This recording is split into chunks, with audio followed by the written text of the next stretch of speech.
नमस्कार, मैं हूं आलोक मेहता।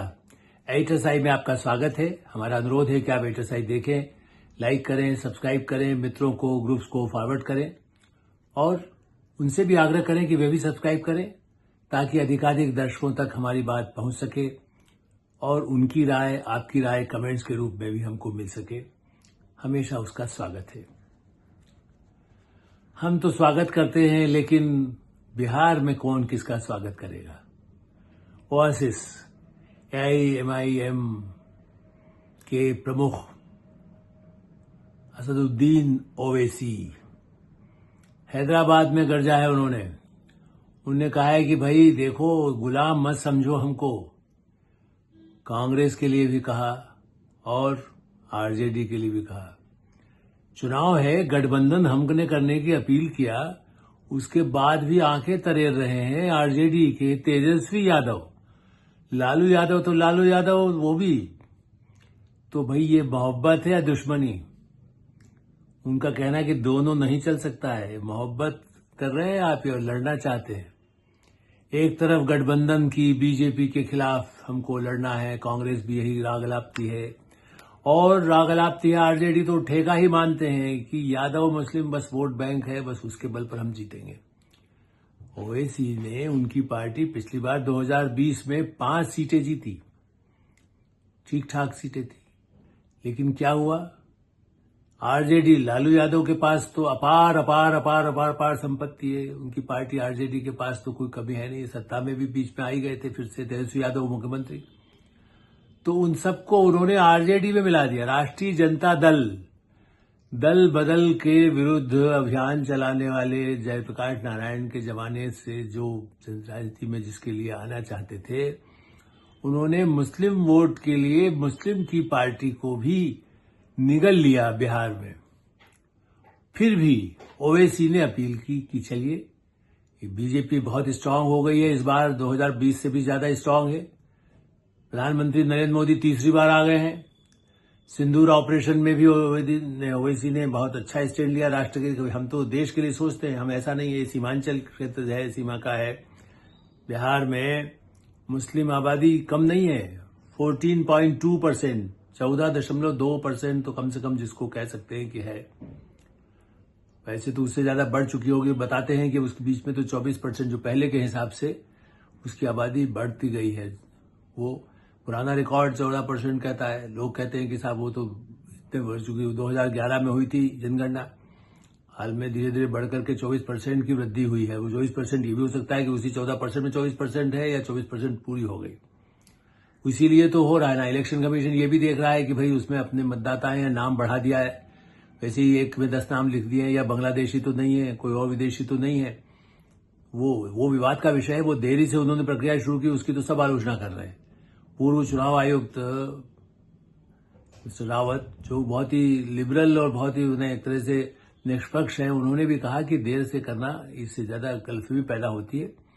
तो वो एक अलग विषय है। लेकिन ओवैसी को कांग्रेस और आरजेडी ऐसे आंख दिखा रहे हैं जैसे गठबंधन बीजेपी के खिलाफ तो वही लड़ सकते हैं। वो कैसे? वो तो उन पर आरोप ये लगा रहे हैं कि वो बी टीम है बीजेपी की। बताइए, ओवैसी कैसे बी टीम हो सकते हैं? सारी लड़ाई ये ठीक है, देश का जब सवाल है, सीमा का सवाल है, पाकिस्तान का सवाल है, तो ओवैसी ने पूरी उसके हमने तारीफ की है। सारा देश उसको मानता है कि भाई उन्होंने पब्लिकली स्टैंड लिया और हमेशा भारत की सेना और भारत का रक्षा और पाकिस्तान का विरोध किया, आतंकवाद का विरोध किया, पहलगाम की घटना की भर्त्सना की। वो एक राष्ट्रीय विषय है। लेकिन जहां तक राजनीतिक गठबंधन की बात है, वो भी एक पार्टी है।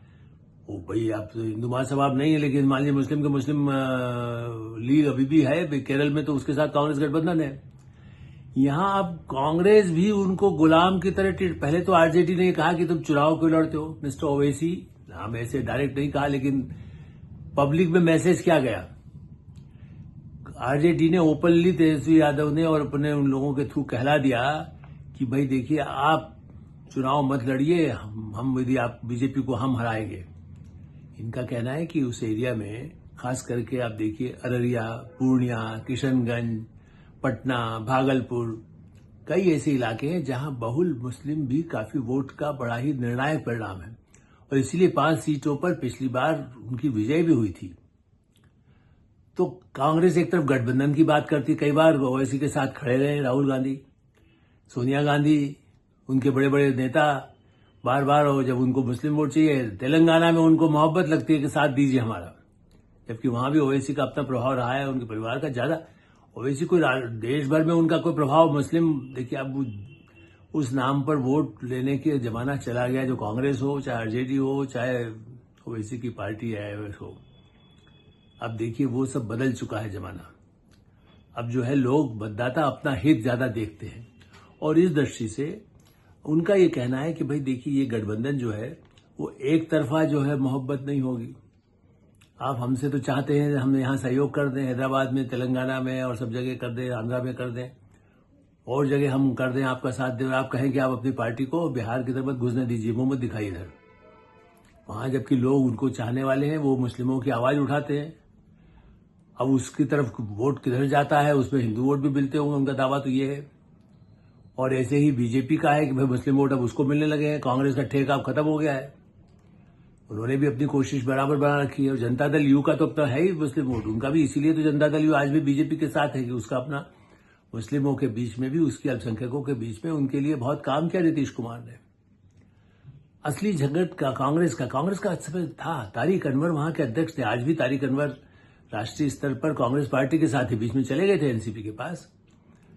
इस पूर्णिया और किशनगंज और ये जो इलाका है, इस पूरे इलाके में तारिक अनवर एक समय में, उनको राजीव गांधी ने यूथ कांग्रेस के बाद फिर कांग्रेस का भी वहां अध्यक्ष बनाया था प्रदेश, जब भागवत आजाद मुख्यमंत्री थे। वो तो एक समय में मुख्यमंत्री के रूप में देखे जाते थे,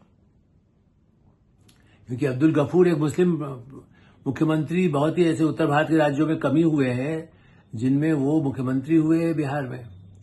तो कांग्रेस ने तो अपना वोट बैंक, जिसको कहिए, या अपने जो मतदाता समर्थक हैं उन्हीं के साथ इतने धोखे किए। तारिक भी अब तो आ गए, चूंकि और कई नेता चले गए, गुलाम नबी आजाद पार्टी से चले गए, और अहमद पटेल जो है वो अब नहीं रहे दुनिया में। तो ऐसी दृष्टि से तारिक अनवर को लगा कि चलिए कांग्रेस में अब इस समय बेसहारा महसूस करती है, और हमें भी एनसीपी का भी प्रभाव सीमित है। वो तारिक अनवर चुनाव जीतते हैं, हारे भी हैं, जीते भी हैं, लेकिन उनका प्रभाव अपने क्षेत्र में रहा। तो वो, लेकिन ये सही है कि वो भी जानते हैं कि कांग्रेस ने इस तरह से जो किया है उसको नुकसान तो तारिक अनवर को कांग्रेस पार्टी ने पहले भी किया था, अब भी शायद महसूस तो करते होंगे, लेकिन अभी है पार्टी में। लेकिन इतनी ताकत नहीं है कि वो अपने बल पर बहुत कुछ कर सके कांग्रेस पार्टी वहां। तारिक अनवर का अपना प्रभाव है, लेकिन ऐसी स्थिति नहीं है कि कांग्रेस पार्टी वहां कुछ कर सके। और आरजेडी ने जितने ज्यादा अपना, जिसको कह सकते हैं कि उनकी जो बदनामी है अपराधियों के साथ, अब हम उसको, वो लोग बीजेपी उसको सीधे गुंडा राज कहती है, जंगल राज कहती है। मैंने कल उस पर भी चर्चा की थी आपसे। हम नहीं कहेंगे, हम ये कहेंगे कि राज्य में ऐसी अराजकता पैदा करने की जो कोशिश, लेकिन अब कांग्रेस को तो आम आदमी भी चाहिए, आरजेडी भी चाहिए, थोड़ा सा मीट बनाना भी सीखना है, तो वो भी लालू यादव से सीखना है, राजनीति भी उनसे सीखना है, तो इसलिए वो भी ओवैसी को आंख दिखा रहे हैं। ऐसी स्थिति में अब उनके तो जो ओवैसी के जो अपने पार्टी के वहां के प्रमुख हैं, उन्होंने अख्तरुल ईमान, उन्होंने तो कह दिया कि भाई हम नया तीसरा मोर्चा ऐसा गठबंधन बना लेंगे। उनकी ये भी पहल है। फिर अखिलेश प्रसाद सिंह, जो पूर्व अध्यक्ष, अभी तक कुछ महीने, 1-2 महीने पहले तक वही अध्यक्ष थे प्रदेश कांग्रेस के, उन्होंने तो बहुत जमकर के ओवैसी के खिलाफ हमला बोल दिया है। उन्होंने कहा कोई गठबंधन उनसे नहीं करेगी, कांग्रेस पार्टी अपने उसमें करेगी, हमारा तो अपना गठबंधन, उनको नहीं साथ में लिया जाएगा। इतना धुतकारना, इतना धिक्कारना। आप बीजेपी से लड़ना चाहते हैं, और मुस्लिम नेता जिनका अपना एक राष्ट्रीय स्तर पर कम से कम वो सांसद भी हैं और प्रखर बोलने वाले भी हैं, आग उगलते हैं। इलेक्शन कमीशन वाले मुद्दे पर भी कांग्रेस के राहुल गांधी से ज्यादा जोरदार आवाज में उन्होंने अपनी बात कही है, क्योंकि मुस्लिम मतदाता उससे प्रभावित होते हैं। तो उन्होंने कहा है कि नहीं, ये जो पहचान पत्र हर एक का मांगा जा रहा है, नागरिकता की पहचान का अधिकार चुनाव आयोग को नहीं है, ओवैसी ने भी वो स्टैंड ले लिया। तो ये बताइए, मोहब्बत है या दुश्मनी? ये नहीं चल सकता कि दोनों आप दुश्मनी भी करेंगे, छुरा मारेंगे, मोहब्बत दिखा करके छुरा मारना चाहते हैं पार्टी के जो जीत के भी आए उनको भी ले लें, या जो अभी आ रहे हैं उनको तोड़ दें, या गठबंधन की बात हो तो उसको खत्म कर दें और बदनाम करें कि बीजेपी से मिले हुए हैं। ये खंजरबाजी चुनाव, बिहार चुनाव से पहले ही चालू हो गई। और अभी तो तमाशा देखिए, अभी तेजस्वी यादव कांग्रेस को ऐसे लटकाए हुए हैं, कहीं अंगूर खट्टे हो ना कहने लगे वहां पर सिंह, और उसके बाद इसी तरह से यहाँ पर आप ये कहिए कि जिस तरह से हुआ है बिहार में, कांग्रेस पार्टी भी ये कह सकती है कि नहीं हम अपने बल पर लड़ेंगे, हमें तो 100 सीट दीजिए। तो जो महागठबंधन जो वो कहते हैं इंडिया अलायंस या इंडी अलायंस या क्या अलायंस तो बचा नहीं, ममता बनर्जी अपने बल पर लड़ी ना। वहां कौन कहा थे? आम आदमी पार्टी दिल्ली में आधा ले लो, वहां पर तो पंजाब में कब्जा कर लिया, इस बार फिर हरा दिया। तो कांग्रेस पार्टी को जो गठबंधन वो करती है उनको सबके साथ वो करती है, दूसरी पार्टियां फिर उनके साथ वही करती है। जो जैसा करेगा वैसा भुगतेगा और वैसा ही उसको सहना पड़ेगा।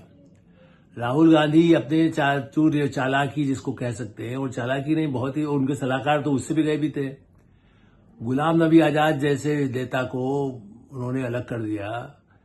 अहमद पटेल की बातें ही नहीं सुनते थे, बाद में वो तो बंद कमरों में ही कह सकते थे, पब्लिकली तो वो इतना लायल थे कि सोनिया गांधी, गांधी परिवार, राजीव गांधी, इंदिरा गांधी के, लेकिन उनका भी कितना सुनते थे। कितने ही नेता, मुस्लिम नेता छोड़ कर चले गए।